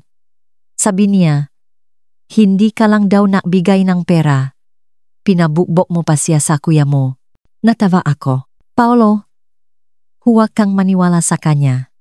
Pumunta siya dito at pinilit akong magbigay ng 88,000 na do. Sinabi pa niyang kung hindi ako magbibigay, ipapahiwalay mo ako sa kanya. Pinigilan siyang nanay ko at tinulak pa niya. Pinalayas lang siyang ang kuya ko, hindi siya sinaktan. Kailangan niyang dote para sa proposal, pinagtanggol pa rin ni Paolo ang kapatid niya. Kung may praka, bigyan mo muna siya. Pamilya naman tayo. Pamilya? Pinutol ko siya. Hindi ko mapigilang umiyak. Sa pamilya ninyo, itinuturing ninyo ba akong pamilya? Nung pinilit niya akong magbigay nga pera, inisip ba niyang pamilya tayo? Nung pinakplanuhan ninyo ang pera ngang pamilya ko, inisip ba ninyong pamilya tayo? Paolo, tanungin mo ang sarili mo, sa mga taon na ito, anong klaseng buhay ang dinanas ko sa inyo? Natahimik si Paolo. Maya-maya, pabulong siyang sumagot. Alam kong nagdusa ka. Pero si Junjun lang ang kapatid ko, mahalaga ang proposal niya. Ang sa kanya, mahalaga. Ang sa akin, hindi. Tuluyan nang nanlamig ang puso ko. Paolo, kahit isang kusing, hindi ako magbibigay. Kung sa tingin mo ay masama ako, kapag bumalik ka, maghiwalay na tayo. Pagkasabi nito, ibinaba ko ang telepono. Umiyak ako sa mesa. Pinayuhan ako ang nanay at kuya ko. Huwag kang umiyak. Kung hiwalayan, hiwalayan. Hindi tayo takot. Sa ganda ang anak ko, hindi siya mahihirapang makahanap ng iba. Unga, kapatid. Sabi ng kuya ko, huwag kang malungkot. Ganyang pamilya, hindi dapat pinagsisilbihan. Nandito kami. Walang pwedeng mang-api sayo. Pagkatapos kong umiyak, gumaan ang loob ko. Tiningnan ko ang nanay at kuya ko. Nay, kuya, nakapagdesisyon na ako. Kailangan ko nang makipaghiwalay. Sa ganyang nga tao, hindi ako magiging masaya. Tumango ang nanay ko, sinusuportahan kita. Pagkatapos ngang hiwalayan, gamitin natin ang prang iyon para makaroon ng magandang buhay. Kahit medyo masakit, mas nangingibabaw ang pakiramdam ngang kalayaan. Alam kong kailangan kong gawin ito. Para sa sarili ko at para sa nanay ko. Hindi ko inaasahan na dahil sa gulo ni Junjun, mapapabilis ang aming paghihiwalay. Tiningnan ko ang sikat ng araw sa bakuran. Alam kong magiging mas maganda ang hinaharap. Sa araw na bumalik si Paulo mula sa kanyang business trip, nakbibilat akong kumot sa bakuran. Ang sikat ng araw ay mainit at comfortable. Hindi ko namalayan na may paparating na bagyo. Biglang bumukas ang pintong bakuran. Pumasok si Paulo na may dalang bag, madilim ang mukha. Inihagis niya ang bag sa sahig. Jasmine, gusto mo ba talagang makipaghiwalay? Handa na ako. Lumingon ako at mahinahong sumagot. Nakapagdesisyon na ako. Nababalif ka na ba? Tinaasan akong boses ni Paulo dahil lang sa pera na hinihingi ni Junjun. Alam kong mali siya. Hihingi akong tawad para sa kanya. Hindi pa ba sapat? Hindi dahil lang doon. Tiningnan ko siya. Dahil sa mga taon na ito, hindi mo ako itinuring na pamilya. Kapag inaapi ako ang nanay at kapatid mo, palagi kang nasa panik nila. Pagod na ako. Natatakot lang akong magalit ang nanay ko. Kumunot ang nuni Paulo. Matanda na siya. Mahina ang katawan. Hindi ko pwedeng kalabanin siya. Paano naman ako? Namula ang mata ko. Ako ba ang dapat palaging magdusa? Paulo, ang pagsasama ay tungkol sa pag-unawa. Hindi sa isang panik lang na nagtitiis. Habang nag-usap kami, pumasok si Aling Dolores. Ikaw na Jasmine ka. Walang utang na loob, pinalaki ka namin ngang ilang taon, tapos gusto mo nang makipaghiwalay. Sinasabi ko sa'yo, hindi pwede. Nay, bakit ka na parito? Nagulat si Paulo. Bakit hindi ako pupunta? Pinandilatan ako ni Aling Dolores. Kung hindi ako pupunta, sisirain niya na ang pamilyang ito. Jasmine, kung gusto mong makipaghiwalay, ibalik mo muna ang lahat ng kinain at ininom mo sa amin. Kung hindi, huwag kang umasang makaalis. Naging alipin ako sa inyo. Inalagaan ko kayong lahat. Kumpara doon, ano lang ang nakinain at ininom ko? Natawa ako. Kung may dapat ibalik, kayo ang dapat magbayad sa akin para sa mga taon ng paghihirap ko. Anong pinagsasabi mo? Sumigaw si Aling Dolores. Sinong nagsabing naging alipin ka? Obligasyon mo yan bilang asawa. Obligasyon? Lumapit ako sa kanya. Ang obligasyon ko ba ay maging katulong ninyo, utusan ni Junjun, at hindi makakain ng maayos kapag may sakit? Aling Dolores, tanungin mo ang sarili mo, karapat-dapat ka bang tawaging matanda? Namula at namudla ang mukha ni Aling Dolores. Akmang sasampalin niya ako. Mabilis na humarang ang nanay ko. Anong ginagawa mo? Mananakit ka? Hindi kami takot sayo. Lumabas din ang kuya ko at humarang sa harap ko. Mag-usap tayo ng maayos. Huwag kayong manakit. Nang makita ni Aling Dolores na marami kami, hindi na siya matapang. Maghintay ka. Hindi pa tapos ito, gumastos kami ng malaki para mapakasalan ka. Kung gusto mong makipaghiwalay, kailangan mo kaming bayaran. Bayaran? Natawa ako. Kayo ang dapat magbayad. Ang mapagdurusa ko ay hindi matutumbasan ng pera. Paulo, kung may konsensya ka pa, samahan mo na ako para ayusin ang hiwalayan. Huwag mo nang hayaang mapahiya ang nanay mo dito. Tinignan ni Paolo si Aling Dolores, tapos ako. Jasmine, hindi mo ba pwedeng tiisin pa? Mainitin lang ang ulong nanay ko. Pero mabait naman siya. Tiniis ko na ang 10 taon. Sapat na, pinutol ko siya. Ngayon, kailangan nating maghiwalay. Kung hindi ka papaya, magsasampa akong kaso sa korte. Nang marinig ito ni Aling Dolores, nakmadali siyang sumagot, kaso ang lakas ng loob mo. Ayaw mo na bang mabuhay? Bakit hindi? May ebidensya. Ako. Nakita ngang kapitbahay kung paano ninyo ako tratuhin. Sa korte, titignan natin kung sino ang nasa tama. Wala talaga akong ebidensya, panakot lang. Pero natakot si Aling Dolores. Anak, tingnan mo siya, nagre-rebelde na. Hindi pwedeng ganito na lang. Bumuntong hininga si Paolo. Jasmine, kailangan ba talagang ganito? Tumanggo ako. Decidido. Oh, natahimik si Paolo. Sige, papayak na akong makipaghiwalay. Pero kaunti lang ang ipon natin. Bibigyan kitang 20,000. 20,000? Hindi ako makapaniwala. Paolo, namamalimos ba ako? Ang sahot ko at ang mga perang ibinigay ng pamilya ko. Hindi ba't higit pa diyan? Ginastos na yan sa araw-araw na pangangailangan, yumuko si Paolo. Wala nang natira? Wala akong pakialam. Hindi bababa sa 50,000. Kung hindi, walang usapan. Bakit hindi ka nalang magnakaw? Sumigaw si Aling Dolores. 50,000? Alam mo ba kung gaano karaming mabibili niyan? Prako yan, karapatan kong kunin. Hindi ko siya pinansin. Tiningnan ko lang si Paolo. Papayag ka ba? Nag-alinlangan si Paolo. Sa huli, tumango siya. Sige, 50,000. Wala akong ganong kalaking pera ngayon. Kukunin ko muna.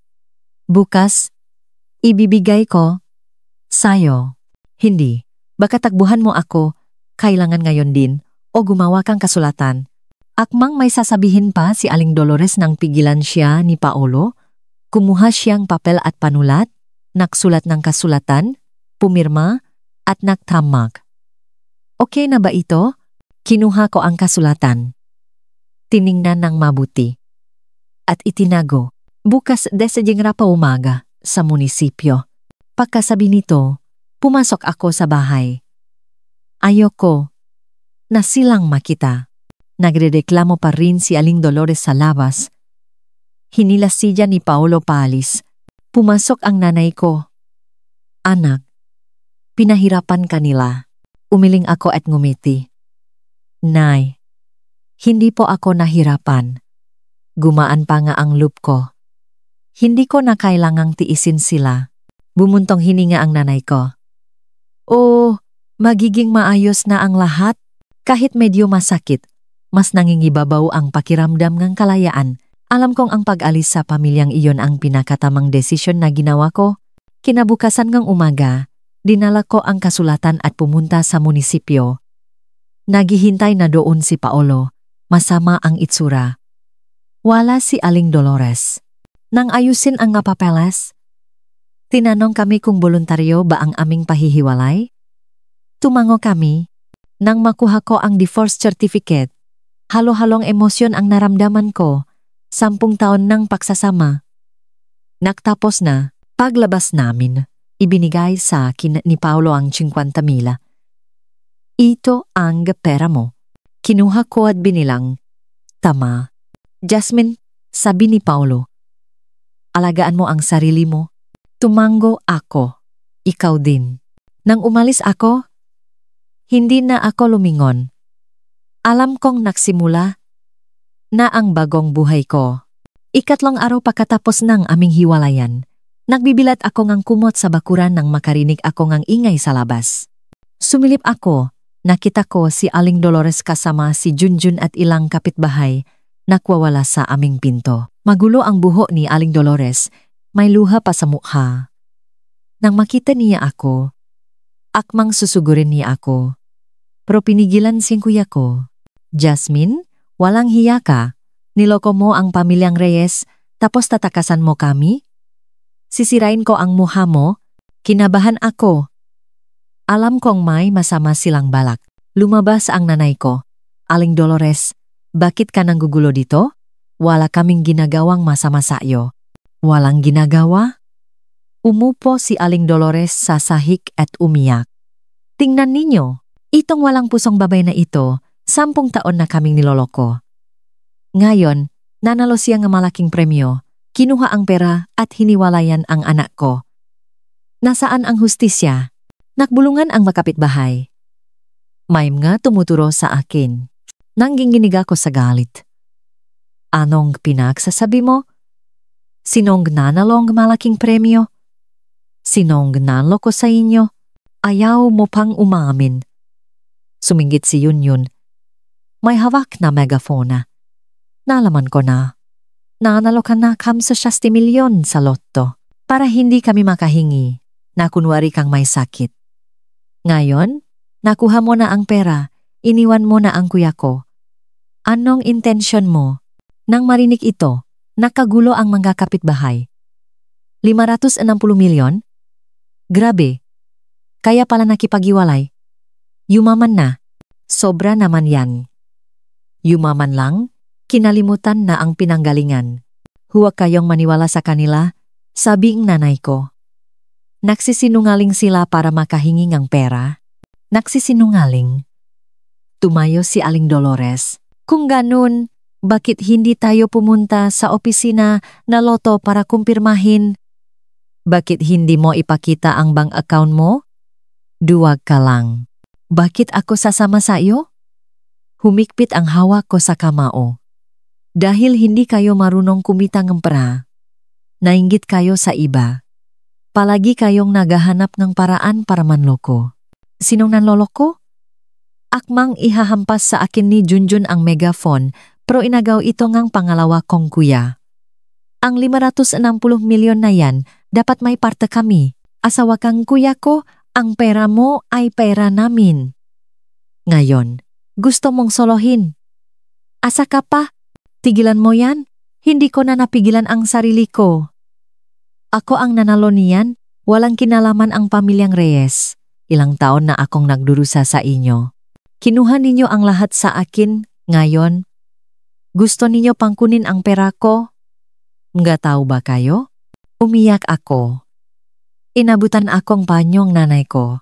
Nang makita ni Aling Dolores na umiyak ako, lalo siyang lumakas ang loob. Tingnan ninyo. Nahuli ko na siya. Jasmine, kung hindi mo ibibigay sa amin ang kalahati, hindi kami alis dito. Kalahati? Bakit hindi ka nalang magnakaw sa bangko? Namula sa galit ang mukha ng kuya ko. Umalis na kayo? Kung hindi, tatawag na akong pulis. Pulis? Sinong tinatakot mo? Hindi natakot si Aling Dolores. Kahit dumating ang pulis, hindi ako takot. May karapatan kami sa prangyan. Nanalo siya habang kasal pa silang anak ko. Ayon sa batas, may karapatan ang anak ko sa kalahati. May mga kapitbahay na sumangayon. Kinabahan ako. Kahit alam kong mali siya, napapaligiran akong maraming tao. Huminga ako ng malalim, pinunasan ang luha ko, at lumapit kay Aling Dolores. Hindi ako nanalo ng malaking premyo. At kahit nanalo ako, wala kayong kinalaman. Si Paolo ang pumayak na makipag-iwalay. Ang 50,000 na ibinigay niya ay danyos sa akin. Kung magwawala pa kayo dito, idedemanda ko kayo. Idedemanda? May ebidensya ka ba? Natawa si Junjun. Sinong magpapatunay na hindi ka nanalo? Sinong magpapatunay na hindi mo kami niloko? Ako, may naalala ako. Pumasok ako sa bahay at kinuha ang telepono ko. Nung tumawag ako sa nanay ko, pinayuhan niya akong i-record ang usapan. Nandun ang lahat, ang utos ni Aling Dolores na makunwari ako may sakit, ang usapan nila ni Junjun at ang pangingikil ni Junjun. Lumabas ako at pinatugtog ang recording. Narinig ang boses ng nanay ko. Huwag mong ipaalam sa pamilya ng asawa mo ang tungkol sa pera. Makunwari kang may sakit at doon ka magtago. Sumunod ang usapan nina Aling Dolores at Junjun, kapag hindi nakbigay ng pera ang pamilya niya, pahihirapan natin siya. At ang pangingikil ni Junjun. Natahimik ang lahat. Nakatingin sila sa telepono ko. Namutla ang mukha ni Aling Dolores. Pinatay ko ang recording. Narinig ninyo? Sino ang nagsisinungaling? Sino ang nanloloko? Malinaw na ngayon. Narinig ninyo kung paano nila ako pinahirapan nung may sakit ako? Kung paano nila pinagplanuhan ang pera ng pamilya ko? Nagbago ang tingin ng makapitbahay kay Aling Dolores. Ganun pala. Kaya pala nakipaghiwalay. Nang makita ni Aling Dolores, nawala na siyang laban. Akmang alis na siya kasama si Junjun. Teka, pinigilan silang kuya ko. Linawin muna ninyo ang lahat. Siniraan ninyo ang kapatid ko, tapos alis na lang kayo. Akmang magmamatigas pa si Junjun nang pigilan siya ang isang kapitbahay. Pinadilatan ako ni Aling Dolores at tumakbo kasama si Junjun. Humingingang paumanhin sa akin ang makapitbahay. Bumuntong hininga ang nanay ko. Pasensya na sa abala. Nang umalis na ang mataw, napaupo ako sa silya. Basang-basa ng pawis ang likod ko. Natakot ka ba? Sabi ng nanay ko. Muntik na yon. Buti na lang ni-record mo. Tumanggo ako. Hindi ko inaasahan na ganito sila kawalang hiya. Hindi pa tapos ito, sabing kuya ko. Hindi sila titigil. Kailangan nating mag-ingat. Alam kong simula pa lang ito. Pero hindi na ako takot. Haharapin ko kung ano man ang gagawin nila. Hindi pa nakakalipas ang 2 araw, isang hapon, nag-ayos akong gamit nang makarinig ako ngang malakas na kalabog sa labas. Lumabas ako, nakita ko si Junjun na may hawak na pamalo, pinapalo ang aming tapayan. May lamat na ito at tumatagas ang tubig. Si Aling Dolores naman ay nakapamaywang sa tabi, nagmumura. Anong ginagawa ninyo? Nanginginig ako sa galit. Akmang pipigilan ko si Junjun nang itulak niya ako. Huwag kang makialam. Sisirain ko ang bahay ninyo ngayon. Nababalik ka na ba? Lumabas ang kuya ko at inagaw ang pamalo. Bakit mo sinisira ang gamit namin? Dahil niloko kami ni Jasmine, sumigaw si Aling Dolores. Nanalo siya ng 560 milyon. Bakit hindi niya kami bigyan ng parte? May karapatan kami diyan. Naglapitan ulit ang mga kapitbahay. Mga magnanakaw kayo. Nanginginig sa galit ang kamayang nanay ko. Hindi nanalo ang malaking premyo ang anak ko. At kahit nanalo siya, wala kayong kinalaman. Hindi nanalo? Nanlisik ang mata ni Junjun. Kung hindi, bakit ka tumakas? Bakit ka nakipahiwalay? Duwa kayo? Wala kayong pakialam kung mahiwalay kami. Malamig kong sabi. Kung sisirain ninyo pa ang gamit namin, tatawag na akong pulis. Pulis? Sinong tinatakot mo? Hindi natakot si Aling Dolores. Ipaalam natin sa pulis kung sino ang tama. Kapag nanalo ang manugang, dapat bang bigyan ang biyenan?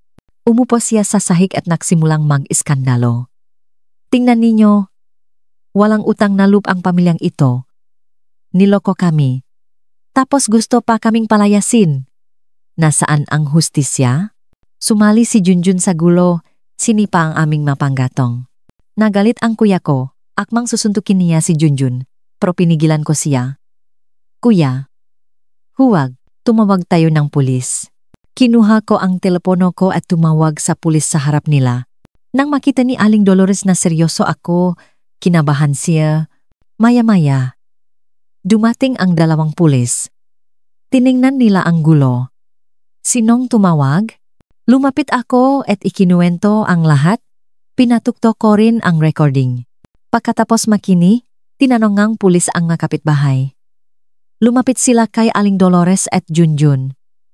Sinasadya ninyong sirain ang ari-arian ng iba at naninirang puri. Labag ito sa batas. Kung itutuloy nila ang kaso, makukulong kayo. nang hina ang tuhod ni Aling Dolores. Hindi po namin sinasadya, nadala lang po kami ng galit. Nadala ng galit? Pinandilatan silang ang pulis. Alam ninyo ang ginagawa ninyo. Ayusin ninyo ang mga sinira ninyo at humingi ng tawad. Kahit labak sa loop, pinulot ni na Aling Dolores at Junjun ang mapanggatong at tinakpan ng butas ng tapayan. Pasensya na, sabi nila.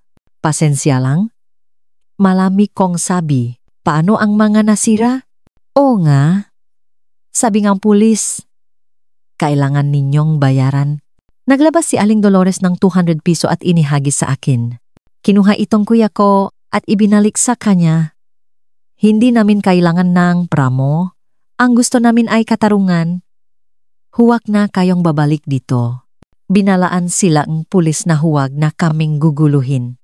Umalis sina Aling Dolores at Junjun ng hiyang-hiya. Pinayuhan kami nga mga pulis na mag-ingat at tumawag agad kung may problema. Pinayuhan din kami ng nga kapitbahay na huwag nang magalit. Bumuntong hininga ang nanay ko habang tinitingnan ang gulo sa bakuran. Nay, sabi ng kuya ko, huwag kang mag-alala. Bibili ako ng bagong tapayan bukas. Tiningnan ko sila, gumaan ang loop ko. Kahit ganito ang naging pamilya nga, asawa ko, mayroon akong mapakmahal na nanay at mga kuya. Nay, kuya, sabi ko, huwag kayong mag-alala. Okay lang ako. Kapag bumalik sila, tatawag ulit ako ang pulis. Hindi ako takot sa kanila. Tama. Sabi ng nanay ko, hindi tayo takot. Nasa panig natin ang batas. Kahit medyo takot pa, mas nangingibabaw ang determinasyon. Alam kong hindi magiging madali ang hinaharap, pero haharapin ko ito ng may tapang.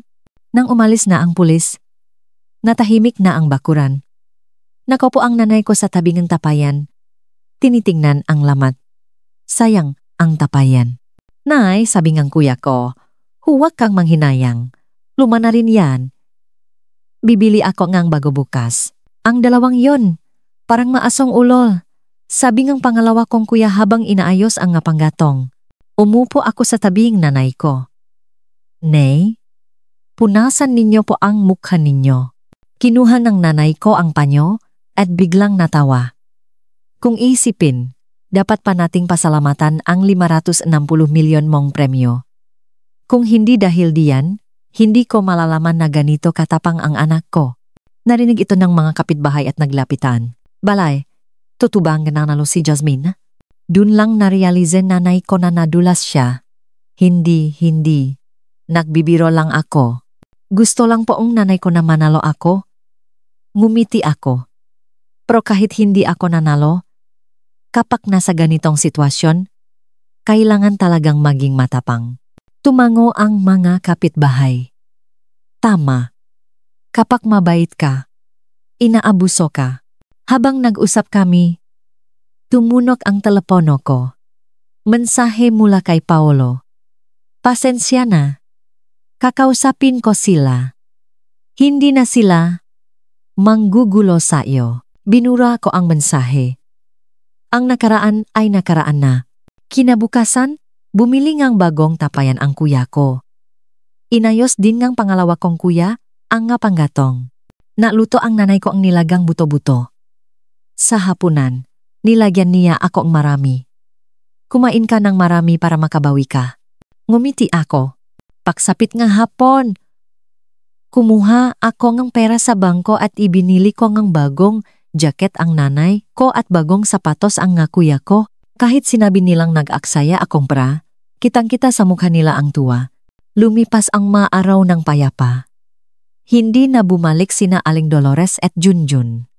Narinig kong hindi natuloy ang proposal ni Junjun. Nang malaman ng pamilya ng babay ang tungkol sa amin, umatras sila. Nagasakit daw si Aling Dolores sa galit. Isang hapon, habang nakbibilat ako sa aro, tinanong akong nanay ko, "Anak, anong plano mo?" Hindi pwedeng palagi ka lang dito sa bahay. Gusto kong magtrabaho. Pwede akong tumulong sa tindahan ni kuya o sa construction ng pangalawa kong kuya. Umiling ang nanay ko. Masyadong nakakapagod yon.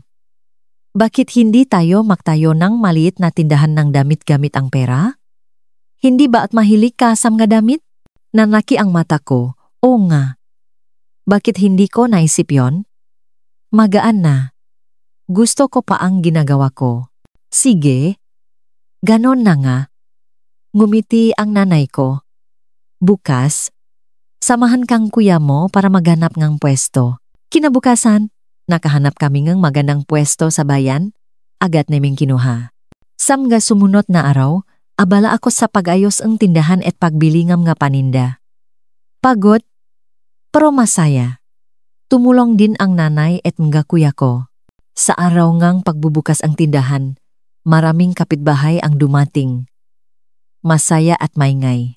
Nakatayo ako sa pinto, suot ang madamit na ako mismo ang nag-ayos, masayang-masaya. Ang galing na ang anak ko. Ngumiti ang nanay ko. Nay, hinawakan ko ang kamay niya. Salamat po sa inyo. Kung hindi dahil sa inyo, hindi ko alam kung anong mangyayari sa akin. Ang talino ninyo. Anak ka naman, hinawakan ng nanay ko ang kamay ko. Para sa iyo lahat yan. Ang mahalaga, makaroon ka ngang magandang buhay. Tumango ako.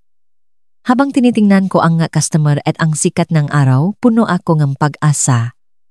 Kahit dumaan ako sa matinding pagsubok, mas marami akong natutunan. Nakaalis ako sa maling pagsasama, natakpuan ko ang gusto kong gawin, at mayroon akong pamilyang nagmamahal sa akin. Ang prang ito ay hindi lang nagbigay sa akin ng seguridad sa pinansyal. Ipinakita rin nito sa akin ang tunay na kulay ng gatao at tinuruan akong maging matatag. Alam kong mahaba pa ang tatahakin ko, pero may tiwala akong magiging maganda ang aking buhay. Dahil naintindihan ko na ang tunay na kaligayahan ay hindi ibinibigay ng iba, kundi pinahihirapan.